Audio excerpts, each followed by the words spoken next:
Chapter 1. The structure of Gothic conventions. Surely no other modern literary form as influential as the Gothic novel has also been as pervasively conventional. Once you know that a novel is of the Gothic kind, and you can tell that from the title, you can predict its contents with an unnerving certainty. You know the important features of its mise-en scene, an oppressive ruin, a wild landscape, a Catholic or feudal society. You know about the trembling sensibility of the heroine and the impetuosity of her lover. You know about the tyrannical older man with the piercing glance who is going to imprison and try to rape or murder them. You know something about the novel's form. It is likely to be discontinuous and involuted, perhaps incorporating tales within tales, changes of narrators, and such framing devices as found manuscripts or interpolated histories. You also know that, whether with more or less relevance to the main plot, certain characteristic preoccupations will be aired. These include the priesthood and monastic institutions, sleep-like and death-like states, subterranean spaces and live burial, doubles, the discovery of obscured family ties, affinities between narrative and pictorial art, possibilities of incest, unnatural echoes or silences, unintelligible writings, and the unspeakable, Garud. Love's retainers, the poisonous effects of guilt and shame. Nocturnal landscapes and dreams, apparitions from the past, Faust and wandering Jew-like figures, civil insurrections and fires, the charnel house and the madhouse. Point 1. The chief incidents of a Gothic novel never go far beyond illustrating these few themes, and even the most unified novel includes most of them. There are several remarkable things about this formula for the Gothic novel. The first is of course just that a form with the historical stature of the Gothic novel should be so adequately reducible to a formula.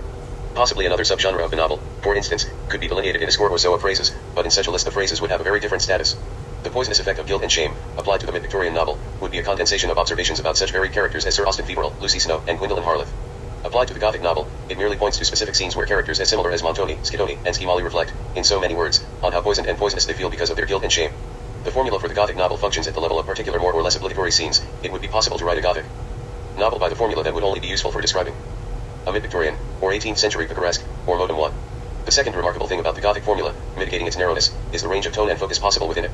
Granted that the novel contains a hero and heroine, either one can hold the writer's attention, sometimes to the almost complete neglect of the other. The mysteries of Udolpho and the Old English Baron representing either extreme.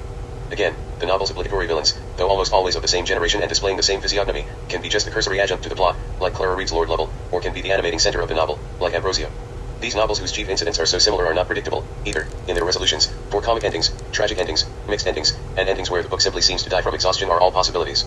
Most profoundly, though, the novels differ in tone and intent. The light, fast-paced entertainment of the Castle of Otranto, the campy exhibitionism of the monk, the minute heroines of the mysteries of Udolpho, and the psychological urgency of Me/Moth the Wanderer, while they all point somehow toward an aesthetic based on pleasurable fear, leave very different tastes in the reader's mouth and exercise very different faculties in their authors. How can talents as distinctive and varied as these authors all find scope within a narrow set of conventions narrowly defined? Or to put the question in another way, why are these conventions bound together in the Gothic novel? Why did it take so long for one and another of the conventions to become disentangled from the formula and available to other novelistic traditions? To the degree that criticism has attempted to answer this question, it has done so by privileging the spatial metaphor of depth from among the Gothic conventions, taking that metaphor to represent a model of the human self, and reading the other Gothic conventions in terms of that one. Miss Iomilio. She, for instance, values the Gothic for thematically exploring man's sharply personal sense of the war within. Heilman values it for acknowledging the non-rational, ultimately and most persistently in the depths of the human being, for plunging into feeling for a new dimension. 3. The psychological model adumbrated by such critical language is one in which superficial layers of convention and prohibition, called irrational, conceal and repress a deep central well of primal material, the irrational, which is the locus of the individual self, which could or should pass to the outside. A corollary of locating the self in the true depths for is an extreme critical irritation with the surfaces of Gothic novels, with the superficialities of claptrap, decor, and stage set. My project in this chapter is to show that the major Gothic conventions are coherent in terms that do not depend on that psychological model, although they can sometimes be deepened by it. There is in these novels a large, important group of quite specific conventions, structural and thematic, and including both the claptrap and the elemental and symbolic six that share a particular spatial model. Although this model is not inconsistent with psychological interpretation, it is distinct and recognizable without it. The units of this model are often not coterminous with the fictional selves in the novels, nor does the model necessarily demarcate areas that are qualitatively, affectively, or atmospherically different from each other. And although this group of conventions has been the center of critical attempts to value the Gothic for its portrayal of depth, a shift of focus shows that even here the strongest energies inhere in the surface. One step in this discussion will be to codify the spatial model that has in previous criticism been used implicitly and in elusive glimpses. Roughly, it can be said that when an individual fictional self is the subject of one of these conventions, that self is spatialized in the following way. It is the position of the self to be massively blocked off from something to which it ought normally to have access. This something can be its own past, the details of its family history, it can be the free air, when the self has been literally buried alive, it can be a lover, it can be just all the circumambient life, when the self is pinned in a death-like sleep. Typically, however, there is both something going on inside the isolation, the present, the continuous consciousness, the dream, the sensation itself, and something intensely relevant going on impossibly out of reach. While the three main elements, what's inside, what's outside, and what separates them, take on the most varied guises, the terms of the relationship are immutable. The self and whatever it is that is outside have a proper, natural, necessary connection to each other, but one that the self is suddenly incapable of making. The inside life and the outside life have to continue separately, becoming counterparts rather than partners, the relationship between them one of parallels and correspondences rather than communication. This, though it may happen in an instant, is a fundamental reorganization, creating a doubleness where singleness should be. And the lengths there are to go to reintegrate the sundered elements finally, the impossibility of restoring them to their original oneness are the most characteristic energies of the Gothic novel. The worst violence, the most potent magic, and the most paralyzing instances of the uncanny in these novels do not occur in, for example, the catacombs of the Inquisition or the stultification of nightmares. Instead, they are invoked in the very breach of the imprisoning wall. The fires, earthquakes, and insurrections that restore the prisoners of tyranny to their natural freedom are tremendously more violent than what has gone on either inside or outside the prisons. Similarly, no nightmare is ever as terrifying as is waking up from even some innocuous dream to find it true. The barrier between the self and what should belong to it can be caused by anything and nothing. But only violence or magic, and both of a singularly threatening kind, can ever succeed in joining them again. The other thrust of this chapter, however, will be to show that both the identification of center with self and the programmatic symmetry of the inside-outside relation are finally undermined in the same texts. Of all the Gothic conventions dealing with the sudden, mysterious, seemingly arbitrary, but massive inaccessibility of those things that should normally be most accessible, the difficulty the story has in getting itself told is of the most obvious structural significance. This difficulty occurs at every level of the novels. A fully legible manuscript or an uninterrupted narrative is rare. Rarer still is the novel whose story is comprised by a single narrator, without the extensive eruption into the middle of the book of a new history with a new historian. Rarest of all is the book presented by the author, in her or his own person, without a pseudonym and an elaborate account of the provenance and antiquity of the supposed original manuscript. Walter Scott noted sourly, "We, read by a decaying lamp, and in a tapestried chamber, dozens of legends as stupid as the main story 7, and yet these novels are not Tristram Shandy, and their whole point does not lie in the inability of the narration to get from there to here. They are more like the Watergate transcripts.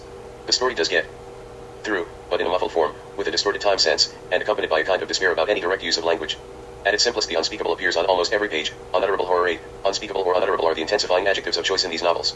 At a broader level, the novels deal with things that are naturalistically difficult to talk about, like guilt, but they describe the difficulty, not in terms of resistances that may or may not be overcome, but in terms of an absolute, often institutional prohibition or imperative. The confessional, for instance, is central in The Monk and the Italian, subtitled The Confessional of the Black Penitents, because it renders absolute rather than relative the question of what is speakable. The confessant must tell everything and the confessor may repeat nothing. The Inquisition, whose victim must on the one hand swear to reveal the truth, and on the other keep forever secret whatever he might see or hear. 9. And the convents and monasteries.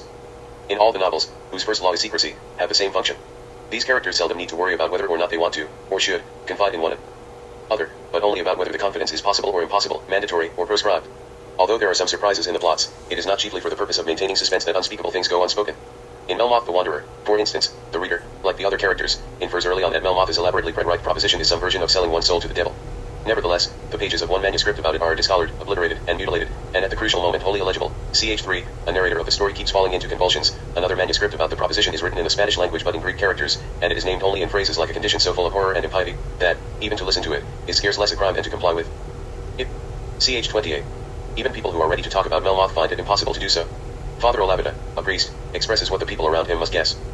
"I know him," said Olavida, "by these cold drops," and he wiped them off, by these convulsed joints, and he attempted to sign the cross, but could not. He raised his voice, and evidently speaking with increased difficulty, "I know him, and command him to be gone. He is, and he bent forwards as he spoke, and gazed on the Englishman with an expression which the mixture of rage, hatred, and fear, rendered terrible.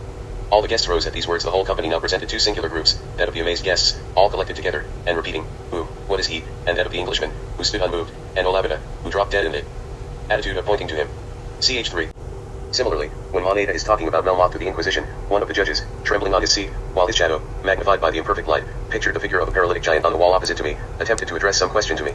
As he spoke, there came a hollow sound from his throat, his eyes were rolled upwards in their sockets, he was in an apoplectic paroxysm, and died before he could be removed to another apartment. Ch. 11. Note, in each sudden death, the element of tableau, the two singular groups and the magnified, pictured figure of a paralytic giant. The tale of Father Olavida has in fact been narrated as a series of tableaus leading up to this climactic one. The function of these pictorial images is to reinforce the sense of fixation, of immobilization, that is the essence of these two paralytic deaths. Father Olavida and the inquisitorial judge, for trying to move through the wall of silence that mysteriously surrounds Melmoth, are violently thrust back into inertness and muteness. The unspeakable here is an interpersonal barrier where no barrier ought to be. Language is properly just the medium that should flow between people, mitigating their physical and psychic separateness, but once this barrier has come into being, it is breached only at the cost of violence and deepened separateness.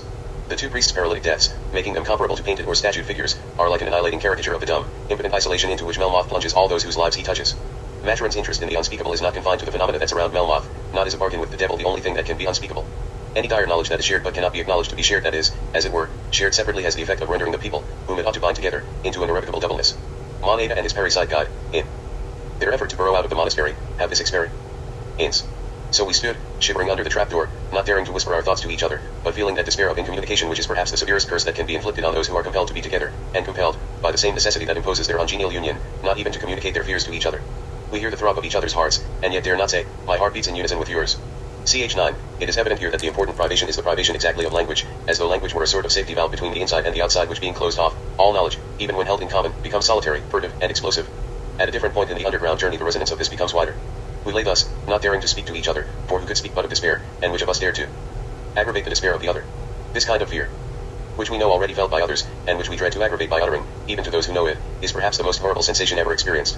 The very thirst of my body seemed to vanish in this fiery thirst of the soul for communication, where all communication was unutterable, impossible, hopeless. Perhaps the condemned spirits will feel thus at their final sentence, when they know all that is to be suffered, and dare not disclose to each other that horrible truth which is no longer a secret, but which the profound silence of their despair would seem to make one. The secret of silence is the only secret. Words are a bias to me against that taciturn and invisible God, whose presence enshrouds us in our last extremity. CHA. In its apocalyptic evocations and its subterranean setting, as well as in its emphasis in the despair of the incommunicable, this segment of Maneda's history suggests the end of William Beckford's Vathek, an Oriental tale with some strong Gothic influences. In this tale the Caliph Vathek and his consort, Nuranihar, have trampled on every human and divine sanction in order to obtain access to the storied riches of the Hall of Eblis. When they once succeed, they find themselves in a subterranean version of a Piranesi prison, peopled with other damned souls who wander endlessly, without speaking, each with furiously burning eyes and one hand held over each blazing heart. Vathek and Nuranihar cannot believe that they, too, will come to look on each other in silent hatred, but as soon as their doom is past, it happens instantly, their eyes bomb, their hands become immovably fixed over their hearts, and they begin their eternal silent underground vagrancy. These unhappy beings recoiled, with looks of the most furious distraction. Vathek beheld in the eyes of Nuranihar nothing but rage and vengeance, nor could she discern aught in his, but aversion and despair. 10. Vathek, Nuranihar, and their companions are doubly immured, buried first of all in the oppressive subterranean cavern, with the whole of the earth's riches lying between them and the light of day. They are then buried individually in themselves, as unavailable to one another as the common sky is to them all. Their interior animation is no less than it had been, but since no part of it can pass simply outside of them, it becomes a self-consuming, self-feeding fire. All the multitudes of people in the Hall of Eblis have the identical pain, but, like Maneda's and the parasite's fear, it is shared separately. Privacy not only is characteristic of the pain, but is itself the pain. Plainly in these instances, and implicitly in many others, the barrier of unspeakableness separates, not spaces that are qualitatively different, but spaces that are indistinguishable by any appeal to their content or intrinsic character. Maneda and the parasite, Vathek, and Nuranihar know the same thing. The absoluteness of the barrier between them goes with its arbitrariness. It is arbitrary that there should be any barrier at all between identical spaces. If the barrier is to exist, it must be absolute, and if it does exist, its placement, too, must be arbitrary. The last corollary is obscured in these instances of the unspeakable because what I am schematically calling spaces are here coextensive with characters, and the distinctness of one character from another in fiction is hard to perceive as conventional. In other kinds of divisions of the narrative stream, however, it is easier to see the shaping structure as resulting from choice. Take, for instance, the famous Chinese box narrative structure of Me/Moth, which at 2 points comprises a story within a story within a story within a story. Although all the stories do get more or less told in the novel's course, their very distinctness is a token of the divisive power of unspeakableness. The novel could, but it does not, take the form of one continuous narrative, in which a character facing one situation would be from the start heir to gradually accumulated knowledge about other characters in previous, perhaps similar situations. Instead, narratives like those in all 4 novels in which, as Taylor Stower points out, the heroes of the repeated tableaus nearly always resemble each other, and are frequently doubles, 11 and in which the plots, too, are closely parallel, are nonetheless kept rigidly separate by those devices of crumbling manuscripts, conventual secrecy, taboos on the communication of a family curse, and narrators who fall into convulsions at the word Melmoth or who, as Jews, talk a strange language and live underground in terror of detection. If, in a story within a story within a story within a story, all the stories are similar and parallel, and, what is also true of Me/Moth, the innermost ones are no more intense or explicit than the outermost, then clearly the focus of formal energy must be these strange barriers, how spontaneously they spring up and multiply, and what extremes of magic or violence are necessary to breach them. If the story within etc. represents the broadest structural application of the otherwise verbal or thematic convention of the unspeakable, it has a similar relation to the convention of live burial. That verbal formula, an X within an X, which De Quincey will later draw from the Gothic and apply broadcast, points to a particular spatial relationship, interiority, the within, at the same time as it points to the sameness of the separated spaces. The live burial that is a favorite conventional punishment in Gothic novels derives much of its horror not from the buried person's loss of outside activities, that would be the horror of dead burial, but from the continuation of a parallel activity that is suddenly redundant. In Maneda, prison involved beneath a monastery, the privation of natural time engenders a new and roughly corresponding system. I had calculated with myself that 60 minutes made an hour, and 60 seconds a minute. I began to think I could keep time as accurately as any clock in a convent, and measure the hours of my confinement or my release. So I sat and counted 60. A doubt always occurred to me that I was counting faster than the clock. Then I wished to be the clock, that I might have no feeling, no motive for hurrying on the approach of time. Then I reckoned slower. Sleep sometimes overtook me in this exercise, perhaps I adopted it from that hope, but when I awoke, I applied to it again instantly. Thus I oscillated, reckoned, and measured time on my mat, while time withheld its delicious diary of rising and setting suns. Had I led this life much longer, I might have been converted into the idiot, who, as I have read, from the habit of watching the clock, imitated its mechanism so well, that when it was down, he sounded the hour as faithfully as ear could desire. Me/Moth, ch6, in many instances, conditions outside the imprisoning wall simply duplicate conditions within.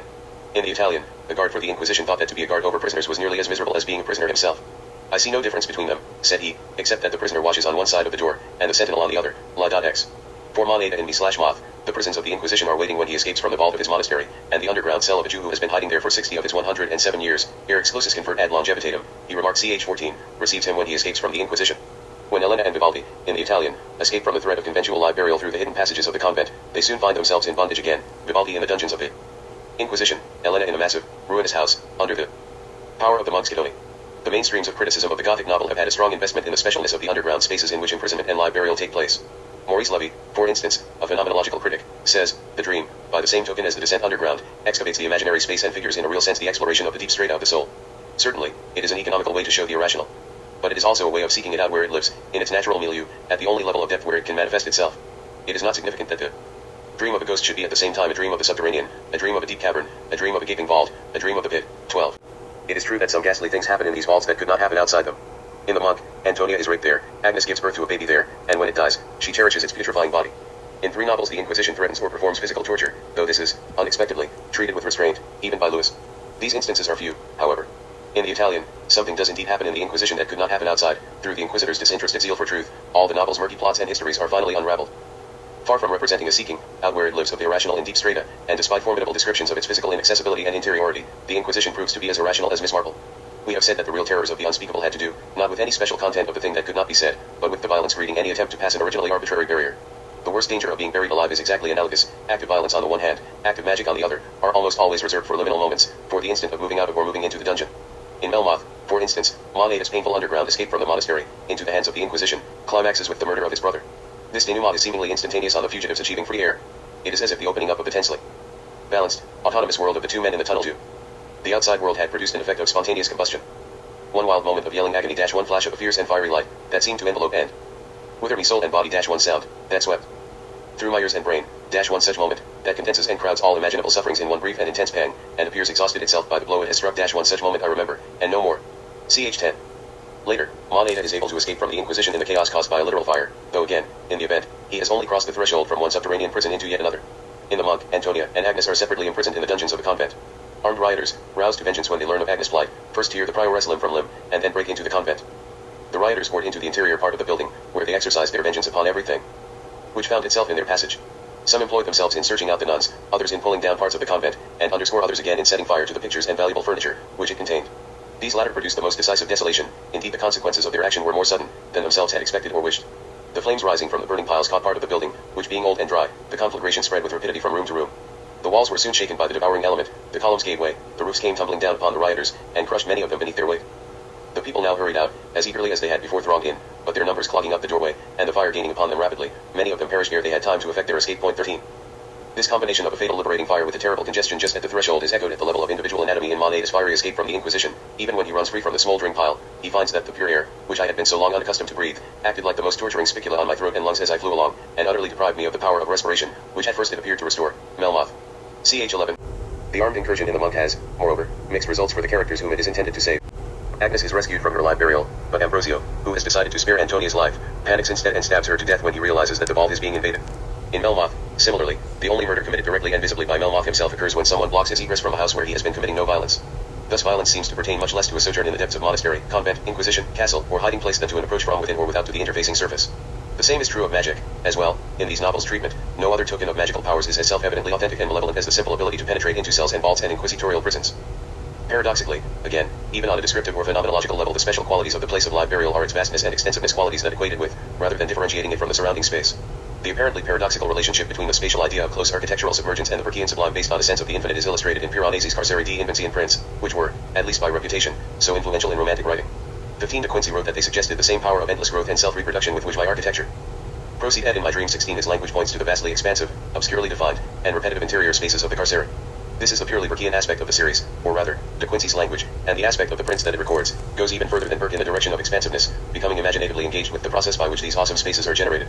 The texture of even the most distant line, especially in the later, more heavily blurred states, invites and entangles the eye, so that the viewer participates in the power of infinity even while being awed by it. If one could look only at the far distant ground of almost any of these prints, one's response would be a dizzy exhilaration. It is in the foreground, or in the difficulty of getting from the foreground to the background, that the compositions reveal themselves as prisons. The foregrounds not only are dark and threatening, but usually frame the picture closely and thickly, either with massive stone pillars or just with tall masses of black shadow. Stairways lead from something like a foreground, already indeterminately receded from the framing masses, back and up.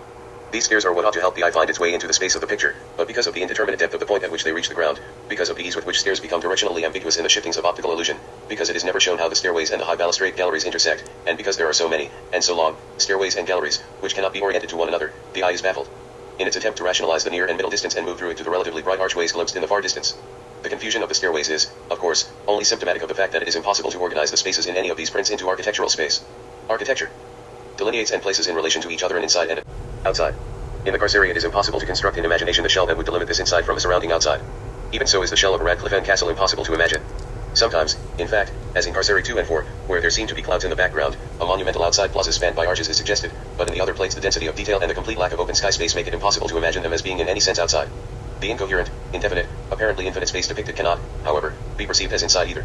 Even to locate it within a building would be to give it a stable horizon, which, while suggested by the convergence of the perspective, never literally appears and is always shifty enough to disorient the foreground from the background. A stable sense of scale is also lacking, the impossibly tiny human figures only rendering the problem of scale more staggering. A prison which has neither inside nor outside itself. Evidently one from which there is no escape, which is part of the reason these prints are so oppressive, but it is also one to which there is no access. The particular claustrophobia of the vision is that it rejects the viewer even as it lures her in and exerts its weight on her. The demarcation between interior and exterior falls, just at the dark framing edges of most of the plates, edges that form a more or less irregular proscenium arch dividing the space of the self from the space of the picture. Unexpectedly, though, it is the hither side of the proscenium, the self, that is felt as inside, as confined within its relation to the surrounding but unavailable picture space. The space only unfolds its unavailability as the eye is tempted into it, as distinct from, say, the uninviting frontal space of Manet, so that it is a fully dimensioned weight of space that rejects the viewer and pins her down in the shallow space to her own side of the extreme foreground proscenium. The phrase, weight of space, which is important to my argument, is justified not only by the quality of Piranesi's spaces but by the palpableness of the light that fills them. Especially in the deep chiaroscuro of the later states, the brightness that filters forward and down has almost an obscuring effect, heightening the airy dramatic aerial perspective and sometimes, as in plates 12 and 13, seeming to blank the structures over which it floods. Even where this thickness of the light is not so noticeable, the air is often shown as heavy and palpable with smoke, steam, or clouds, as in V, 7, 9, and X, or just with spots that seem to collect brightness as if it were moisture in the air. To say that the carceria are oppressive in atmosphere is to say something literal about the heaviness of airspace in Piranesi as opposed to, say, its thinness and lightness in Claude or its elasticity in John Martin. It is an aerial space that is paradoxically like water. To be in it is already to be under it, submerged by it, stifled, gagged, and all but immobilized. It is the blue mist and livid light of Monet's tunnel, CH8, the unnatural atmosphere which we had breathed so long, amid darkness and danger, and which now broke to show its anti-vital and pestilent effect, in producing alternately on our bodies deluges of perspiration, succeeded by a chill that seemed to freeze the very marrow, CH9. Thus, the space of submergence is not formally or topographically differentiated from its surroundings. Instead, one of its functions is finally to undermine the sense of inside and outside, the centeredness of the self. A consideration of the Gothic dream will provide us with a good analogy for the formal function of that insidious, infectious atmosphere that alone marks the inside as inside. Maurice Levy in the passage I have quoted likens dreams to the subterranean, as privileged abodes of primal material. A popular psychoanalytic reading would likewise look for distinctive, otherwise unexpressed material in the dreams of the novel's characters. But the Gothic dream is, far more schematically than the place of live burial, simply a duplication of the surrounding reality. It is thrilling because supererogatory. To wake from a dream and find it true, that is the particular terror at which these episodes aim, and the content of the dream is subordinate to that particular terror. In the Italian, Vivaldi, deep in the dungeons of the Inquisition, sunk into a slumber, dreams of a monk, his face shrouded, who approaches him slowly, lifts the awful cowl, discloses a countenance with an indescribable air and fiery eyes, and draws from beneath the fold of his garment a blood-stained poniard. 3.b. An interpretation of this dream in psychoanalytic terms, drawing on other associations from the novel, might start like this. The monk's gown and cowl are not only sexually ambiguous, but even deceitful. The skirted habit is meant to look like a woman's gown, a fabric of sexual mystification behind which hides absence, castration, renunciation. But the worldly monk, vowed to chastity, is the object of the same speculations as a eunuch in a seraglio. The bad monks in this novel are always gliding, pages 1, 15, 19, 76, 81, 105, 263, 390, etal, as though the seductive, undifferentiated motion of a woman in a gown became sinister as soon as it was suspected of hiding presence rather than phallic absence. The imagery of the dream shows Vivaldi's strength and suspicion and fear, for the awful cowl, the phallic aspect of the habit itself, is emphasized at the expense of the feminizing gown, and, indeed, what hides beneath the folds in an aggressive and treacherous symbol of the phallus. The shift in imagery from gown to cowl has already occurred in the waking world of the Inquisition. While Vivaldi's guides have been dressed in black gowns, the torturers themselves are also dressed in black, but in a different fashion, for their habits were made close to the shape. Their faces were entirely concealed beneath a very peculiar kind of cowl, which descended from the head to the feet, and their eyes only were visible through small openings contrived for sight. Given that the dream has interpretable content, what is the effect of interpretation on the waking sequel? The groan awakened him, but what were his feelings, when, on looking up, he perceived the same figure standing before him? It was not, however, immediately that he could convince himself the appearance was more than the phantom of his dream, strongly impressed upon an alarmed fancy. The voice of the monk, for his face was as usual concealed, recalled Vivaldi from his error, but his emotion cannot easily be conceived, when the stranger, slowly lifting that mysterious cowl, discovered to him the same awful countenance, which had characterized the vision in his slumber. Vivaldi gazed in astonishment and terror. "You shall know me hereafter," said the stranger, frowningly, and he drew from beneath his garments a dagger. Vivaldi remembered his dream. "Mark these spots," said the monk. Vivaldi looked, and beheld blood. "This blood," added the stranger, pointing to the blade, "would have saved yours. Here is some print of truth." 3b. The relation between, so to speak, print and truth, between the dream and the subsequent reality, deflects interpretation from the dream itself to the fact of its being double. It is possible that the deflection of interpretation onto the subject of doubleness may be a form of concealment for other subject matter, as I will discuss later. Such a possibility might conform to one kind of psychoanalytic reading, in that metonymic and metaphoric displacement is an important mechanism for the concealment of meaning in dreams, but since the displacement here takes place between the dream and the outside world, and is not under the psychic control of the dreamer, the psychoanalytic reading would then be treating the entire novel as a dream rather than privileging the deep strata of the dream over the rest of the space of the novel.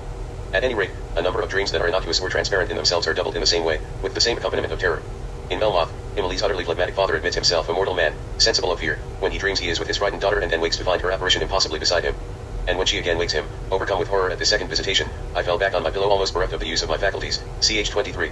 Moneda, in the dungeons of the Inquisition, dreams that he is the victim of an auto-da-fe, but is terrified, not only by the dream's content, but by the duplication of self that results from his creation of an internal world. This horrid tracing of yourself in a dream, this haunting of yourself by your own specter, while you still live, is perhaps a curse almost equal to your crimes visiting you in the punishments of eternity. Ch. 11. This particular dream is a good example of the shift of focus by which a fixation on symmetrical, doubled spaces is drained by something more threatening and interesting, a dangerously insoluble uncertainty about where to place the perimeters of the self. The dream is one of the few that does not duplicate a concurrent external reality, and is the more arresting and evidently interpretable for that. At first reading it seems to belong to the class of dreams about the future, prophetic, allegorical, or warning dreams, the warnings always too late, like Elvira's in The Monk, Ildadi, Edmund's in The Old English Baron, or Melmoth's final dream of damnation, ch. 38. In those dreams, the temporal displacement prevents characters from waking to find them immediately true, but the content, or at any rate the interpretation, is retroactively determined by a symmetrical duplication of the real world. As it turns out, however, in this case the dream of auto-da-fe never happens. Instead, as we have already seen, the prisons of the Inquisition will themselves succumb to one of those liberating fires. If this dream is not a duplication of an outside reality, though, it serves a much more direct and tendentious purpose. The dream is so horrible that my own screams awoke me. One was in my prison, and beside me stood the tempter Melmoth. With an impulse I could not resist, an impulse borrowed from the horrors of my dreams, I flung myself at his feet, and called on him to save me. Ch. 11. Save me, too, is borrowed from the dream, where his brother once says those words, having borrowed them in tum from a historical story that is also present in the dream.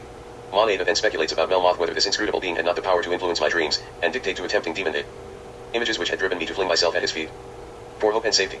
He took advantage of my agony, half visionary, half real as it was, and, while proving to me that he had the power of effecting my escape from the Inquisition, proposed to me that incommunicable condition which I am forbid to reveal, except in the act of confession. There seem, then, to be two possibilities for the Gothic dream.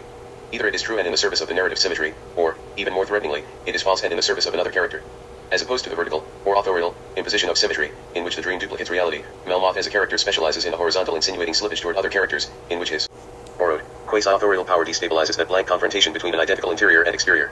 Melmoth should not be standing in Moneda's cell at all. As we have seen, violence and conflagration at the threshold are supposed to attend, and will continue to attend, passage in either direction through the prison walls. Melmoth glides across that symmetry as he does across the symmetry between dream and reality, and between self-contained character and self-contained character. There is no conflagration at the threshold, because Melmoth subverts that arbitrary and absolute placement of the threshold. The conflagration does occur, but it has been displaced. It has become the auto-da-fe in Moneda's dream. The next moment I was chained to my chair again. The fires were lit, the bells rang out, the litanies were sung, my feet were scorched to a cinder, my flesh consumed like shrinking leather, the bones of my legs hung two black withering and moveless sticks in the ascending blaze. It ascended, caught my hair, I was crowned with fire, my head was a ball of molten metal, my eyes flashed and melted in their sockets, I opened my mouth, it drank fire, I closed it, the fire was within and still did.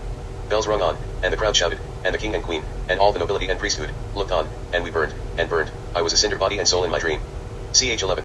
This is an impossible dream as well as a glorious narrative, and both for the same reason, the uninterrupted first-person voice that persists so long after the perceptual envelope, and the specular identity more particularly, have been reduced to ashes. What is worse than doubleness, than the visual horrid tracing of yourself in a dream, is this dissolution of self, culminating in its openness to subordination by a second person, Melmoth, beside me. The metonymic relation by which an impulse toward submission is borrowed from a dream is, by the same token, more dangerous, more unstable, and more prone to displacement than the crystalline Gothic relation of waking to find it true. A similarly insidious displacement of the boundaries of the self occurs after Moneda has escaped from the Inquisition and gone into hiding. He happens to be watching from the window as the parricide, now an officially recognized tool of the Inquisition, is mobbed and lynched by the public. His identification both with his recent betrayer and with the crowd is on this occasion as painfully riveting as his identification with his second self in the dream had been. It is a fact, sir, that while witnessing this horrible execution, I felt all the effects vulgarly ascribed to fascination. I shuddered at the first movement, the dull and deep whisper among the crowd. I shrieked involuntarily when the first decisive movements began among them, but when at last the human shapeless carrion was dashed against the door, I echoed the wild shouts of the multitude with a kind of savage instinct. I bounded dash. Clasped my hands for a moment, then I echoed the screams of the thing that seemed no longer to live but still could scream, and I screamed aloud and wildly for life, life and mercy. My existence was so purely mechanical, that, without the least consciousness of my own danger, scarce less than that of the victim, had I been detected, I remained uttering shout for shout, and scream for scream, offering worlds in imagination to be able to remove from the window, yet feeling as if every shriek I uttered was as a nail that fastened me to it, dropping my eyelids, and feeling as if a hand held them open, or cut them away, forcing me to gaze on all that passed below, like Regulus, with his lids cut off, compelled to gaze on the sun that withered up his eyeballs till sense, and sight, and soul, failed me, and I fell grasping by the bars of the window, and mimicking, in my horrid trance, the shouts of the multitude, and the yell of the devoted. I actually for a moment believed myself the object of their cruelty. The drama of terror has the irresistible power of converting its audience into its victims. Ch. 12, the symmetrical fixity of Moneda's identification, like that of his earlier identification with the clock, is a vulnerability, though also in some ways a source of energy. First, it makes him vulnerable to pain, like Regulus. Second, it makes his wits vulnerable. Maturin's note to the incident recounts a similar, true case in which the observer stood at the window as if nailed to it, and when dragged from it, became an idiot for life. Finally, it puts his life in jeopardy, for a flash of well-known eyes, fixed on me for a moment, had dwelt on him in his helpless though all-seeing frenzy, and the witness, presumably Melmoth, had betrayed him to the Inquisition. The penetrating flash of Melmoth's eyes is like the horizontal wash of real power over the fragile, paralyzing structure of ocular symmetry by which Moneda had at once identified with what he saw and rendered himself unable to intervene in it. It is, however, the stable crystalline relation, the one that enforces boundaries with a proscriptive energy in direct proportion to their arbitrariness, that dominates the Gothic convention as I have been describing it so far. X within and X without or an X within an X are the guiding structures of these conventions, a story within a story, a secret held by one character and the same secret held by another, a prison from which there is escape into another prison, a dream from which one wakens to find it true. For characters within these conventions, to be active is either to impose an arbitrary barrier or to breach one, a breach that is transgressive and attended by violence at the threshold. This is the range of Gothic conventions that is available for interpretation. Based on depth and the depths, it seems to give little support to the overall attribution of particular atmospheric, affective, symbolic, or psychological content to the within as opposed to the without. It gives more support to interpretations of the relation of doubleness between the counterpart X spaces, and interpretations too of the barrier of resistance to their merging. Some psychological readings of the Gothic make the shift of focus from contents to container. Misao Oyashi's The Divide itself, for instance, as its title indicates, takes the formal fact of division as it's given and examines an array of different kinds of meaning that could be attributed to this division. As the title also indicates, though and this has been common to psychological criticism of the Gothic formal fact of division looks meaningful only to the extent that the divided space already looks like a self, i.e., a character. The status of fictional characters is thus treated as non-problematic, and their creation as an easy and obvious task. Even though it is exactly in the creation of characters that the Gothic novel looks most alien, has been most vulnerable to criticism, has strained its resources most, and may therefore be inferred to be acting on the most daring ambitions. At most, psychological criticism has been able to pair two characters who are doubles into oneself, but when the same formal structure divides non-personified spaces or units of the narrative, it seems to fall away from interpretation.